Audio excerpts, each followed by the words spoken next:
Welcome to my class and stories. आज हम एक नई हिंदी मॉरल स्टोरी डिस्कस करेंगे जिसका टाइटल है किसान की घड़ी।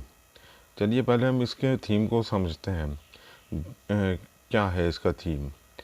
एक बार एक किसान की घड़ी खो गई थी। वैसे तो वो घड़ी कीमती नहीं थी, पर किसान उससे भावनात्मक रूप से जुड़ा हुआ था।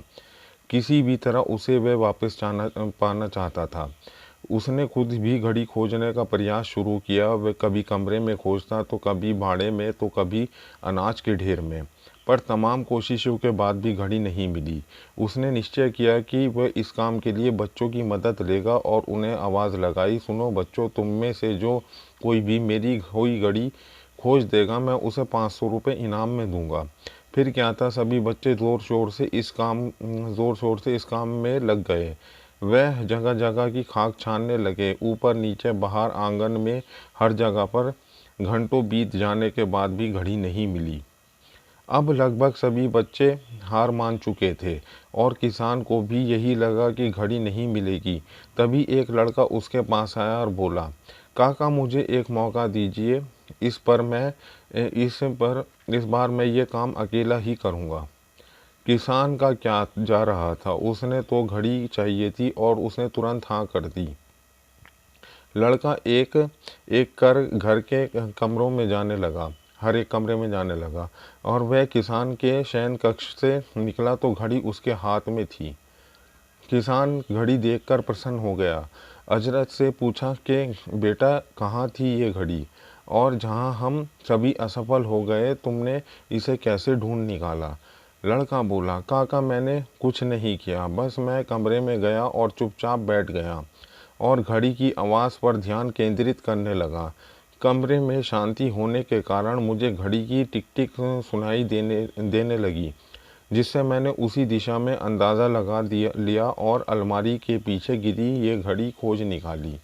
फ्रेंड्स, हम इससे क्या मैसेज लेते हैं। जिस तरह कमरे की शांति घड़ी ढूंढने में मददगार साबित हुई, उसी प्रकार मन की शांति लाइफ में ज़रूरी चीज़ों को समझने के लिए मददगार होती है।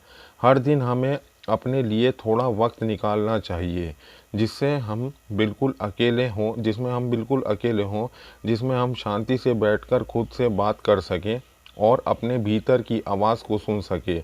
तभी हम लाइफ को अच्छे ढंग से जी सकते हैं। इस स्टोरी का जो टाइटल है कि आजकल जो लाइफ होती है वो एक होती है यू एटीट्यूड के साथ और होती है वी एटीट्यूड के साथ। जब हम कोई काम करते हैं तो उसमें हमें जो है काम के मुताबिक चलना पड़ता है। पढ़ाई करते हैं तो पढ़ाई के मुताबिक चलना पड़ता है अकॉर्डिंग, या कोई बिज़नेस करते हैं उसके अकॉर्डिंग चलना पड़ता है। लेकिन इसमें क्या होता है कि हमारी ज़िंदगी खुद की जो निकल करके वो दूसरों की ज़िंदगी हो जाती है। जॉब में, बिज़नेस में, पढ़ाई में हम अपने आप के लिए टाइम नहीं निकाल पाते कि हमारा जो है एम क्या है, हमारी ज़िंदगी का मकसद क्या है। इसलिए जो एक मन की एक्सरसाइज होती है, एक होती है वो बॉडी की एक्सरसाइज, कि इंसान को हर रोज़ कम से कम आधा घंटा चुपचाप बैठ कर के, जिसे कहते हैं मेडिटेशन, करना चाहिए। कम से कम आधा घंटा, कहीं पर भी सोते तो हम रोज़ ही है, आधा घंटा मेडिटेशन करना चाहिए और आधा घंटा कम से कम फिज़िकल एक्सरसाइज करनी चाहिए। ये कम से कम हमें अपनी बॉडी को देना चाहिए, 1 घंटा रोज़ का। इससे क्या होगा, हमारी अगर बॉडी को हम एक्सरसाइज करेंगे तो हमारी जो मसल्स हैं, बॉडी है, वो एक फिट रहेगी। और एक ब्रेन की एक्सरसाइज होती है, ब्रेन की एक्सरसाइज होती है मेडिटेशन से। मेडिटेशन यानी अकेले में बैठ कर के।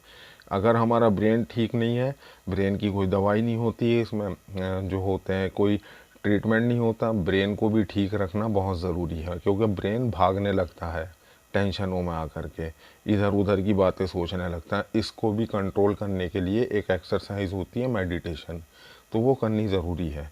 इस कहानी का टाइटल यही था, थीम यही था कि घड़ी खो जाती है तो वो एक कमरे में पड़ी होती है अलमारी के पीछे, और वो घड़ी की आवाज़ सुन करके उस घड़ी को ढूंढ लेता है। ये एक कहानी थी सिर्फ समझाने के लिए।